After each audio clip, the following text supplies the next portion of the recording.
जय माता दी। आप सबका नवरात्रि के छठे दिन हमारे चैनल भजन धारा में स्वागत है। नवरात्रि के छठे दिन माँ दुर्गा की कात्यायनी रूप में पूजा की जाती है। माँ कात्यायनी को युद्ध की देवी, सिंह पर सवार और महिषासुर मर्दिनी कहा जाता है।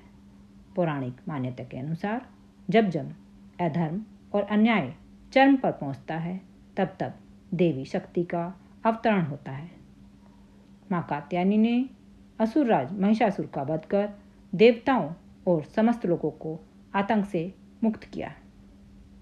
उनकी पूजा से भक्तों को शौर्य, पराक्रम, न्याय और विजय की प्राप्ति हुई। जय माता दी, जय माता दी, जय माता दी। कथा बहुत प्राचीन समय की बात है। असुरों का राजा महिषासुर अत्यंत बलशाली और अभिमानी था।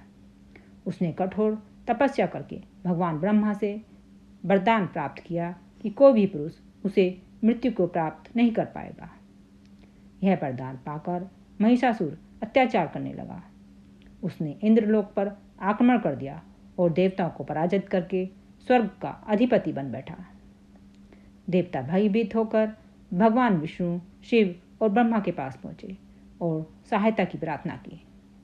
तीनों देवताओं ने मिलकर विचार किया कि महिषासुर का वध केवल किसी महाशक्ति देवी द्वारा ही संभव है। तब उन्होंने अपने तेज का संचार किया और समस्त देवताओं ने अपनी अपनी शक्तियों को मिलाया। उन तेजों के संगम से एक दिव्य देवी प्रकट हुई। वही थी माँ कात्यायनी। ऋषि कात्यायन ने देवी की कृपा से कठोर तपस्या की थी। उनकी तपस्या से प्रसन्न होकर माँ ने उनके घर पुत्री के रूप में जन्म लिया। इसी कारण उनका नाम पड़ा कात्यायनी। वे अद्वितीय तेजस्विनी थीं, सिंह पर सवार और हाथों में शस्त्र धारण किए हुए थीं। देवताओं ने उन्होंने महिषासुर का वध करने के लिए आमंत्रित किया। माँ कात्यायनी ने सिंह पर आरूढ़ होकर महिषासुर को युद्ध के लिए ललकारा। महिषासुर ने भीषण युद्ध छेड़ा। कभी वह भैंसे का रूप धारण करता, कभी सिंह का, कभी हाथी का और कभी मनुष्य का। लेकिन माँ कात्यायनी ने अपने पराक्रम और तेज से उसका बार बार दमन किया। अंततः महिषासुर ने पुनः भैंसे का रूप लिया और देवी पर आक्रमण किया। तब माँ ने त्रिशूल से उसका हृदय भेद डाला और चक्र से उसका सिर काट डाला। इस प्रकार महिषासुर का अंत हुआ और देवी को महिषासुर मर्दिनी की उपाधि मिली। देवताओं ने प्रसन्न होकर माँ की स्तुति की और स्वर्ग का पुनः आधिपत्य प्राप्त कर लिया। माँ कात्यायनी ने संसार का संदेश दिया कि सत्य और धर्म की रक्षा के लिए यदि युद्ध करना पड़े तो पीछे नहीं हटना चाहिए। शास्त्रों में लिखा है कि माँ कात्यायनी की पूजा से भक्त को साहस, आत्मबल और विजय प्राप्त होती है। युवतियों के लिए यह माना गया है कि जो कन्या माँ कात्यायनी की आराधना करती है उसे इच्छित वर मिलता है और उसके विवाह में आने वाली सभी बाधाएं दूर होती हैं।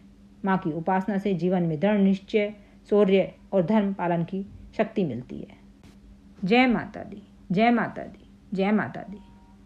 माँ कात्यायनी की कथा हमें सिखाती है कि अन्याय और धर्म के सामने झुकना नहीं चाहिए।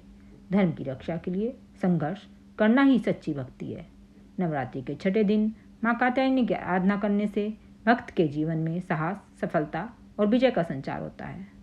माँ अपने भक्तों को यह आशीर्वाद देती है कि वे सदैव धर्म मार्ग पर चलें और हर प्रकार की बाधा पर विजय प्राप्त करें। जय माँ कात्यायनी। अगर आपको यह कथा अच्छी लगी हो तो आप प्लीज़ शेयर करें, लाइक करें और चैनल सब्सक्राइब करना ना भूलें ताकि अन्य भक्तों तक यह सब कथाएं उनको समय पर मिलती रहें। जय माता दी, जय माता दी, जय माता दी।